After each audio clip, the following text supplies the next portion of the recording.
Nesse vídeo eu vou te mostrar os riscos que você está correndo ao não construir o seu sistema de holding familiar hoje. Mas antes de te explicar os motivos, eu preciso que você entenda primeiro algumas coisas. Bom, você já conhece o inventário, aquele processo demorado e burocrático que os herdeiros precisam passar para receber a herança. Mas o que talvez você não saiba é que o inventário destrói o patrimônio das famílias porque ele é muito caro. Pouquíssimas pessoas param para fazer a conta e, na verdade, quase ninguém sabe o quão caro é o inventário.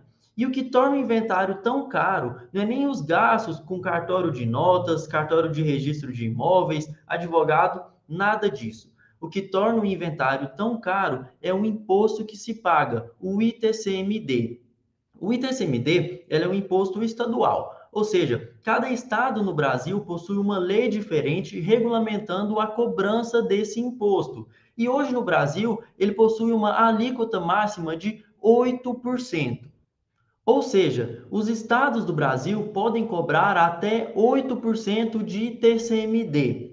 Acontece que esse imposto incide sobre o valor de mercado dos bens, ou seja, sobre o valor que você comercializaria os bens hoje, e não sobre o valor que você adquiriu aquele bem alguns anos atrás. E por isso o inventário é tão caro. Então, imagine uma família que adquiriu um imóvel há 15 anos atrás por R$ 500 mil. E hoje, com a valorização imobiliária, com o boom imobiliário, este mesmo imóvel vale R$ 2 milhões.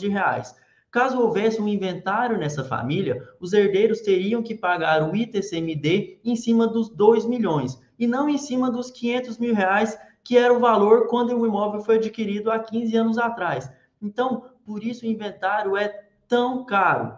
E hoje no Brasil, nós estamos vivendo um momento em que o aumento desse imposto é algo muito real. E eu vou te explicar exatamente o porquê. Bom, a lei diz que o órgão responsável por fixar as alíquotas do ITCMD é o Senado Federal através de uma resolução. Então, não é através de uma lei convencional, é através de uma resolução do Senado Federal.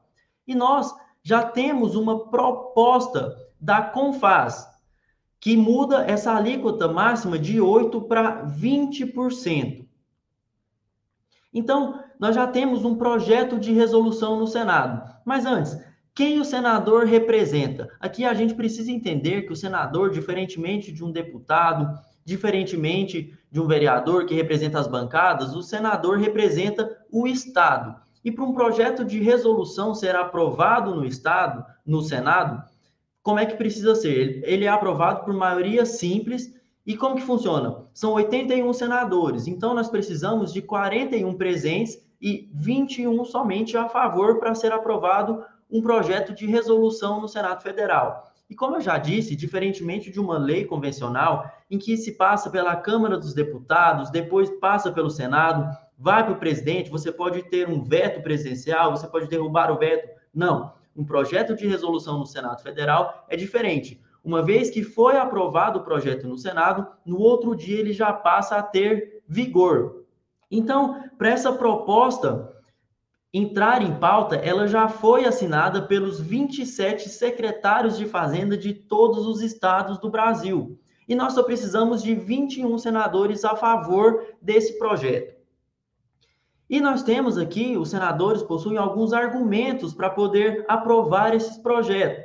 Quais seriam esses argumentos? O primeiro deles, que o Brasil é um dos países que menos tributa a herança no mundo. E essa é uma verdade. Se nós compararmos a nossa tributação do ITCMD, do Imposto sobre a Herança, com outros países do mundo, nós somos um dos que menos tributa.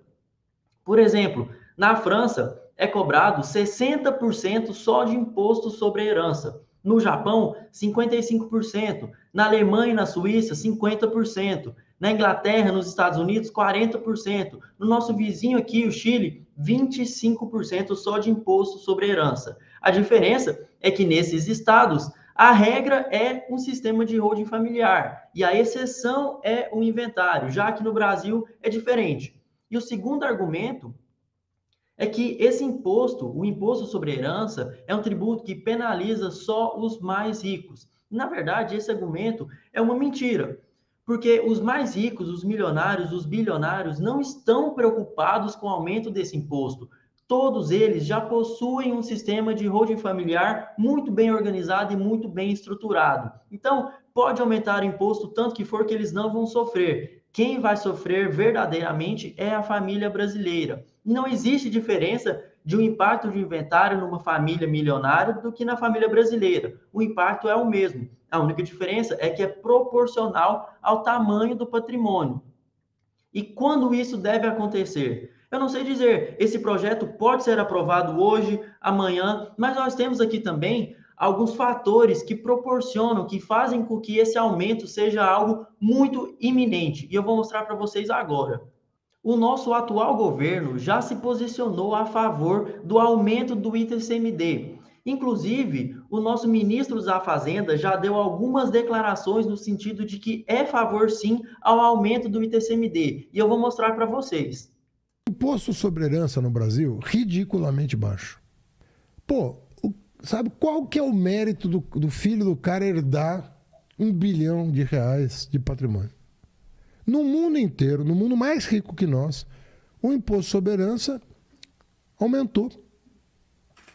Porque o filho não teve mérito nenhum. Tem impacto real? É muito dinheiro? Assim Depende do alíquota, né? Depende do que você fizer. Então, o imposto sobre herança, só para concluir, o imposto sobre herança, ele precisa aumentar.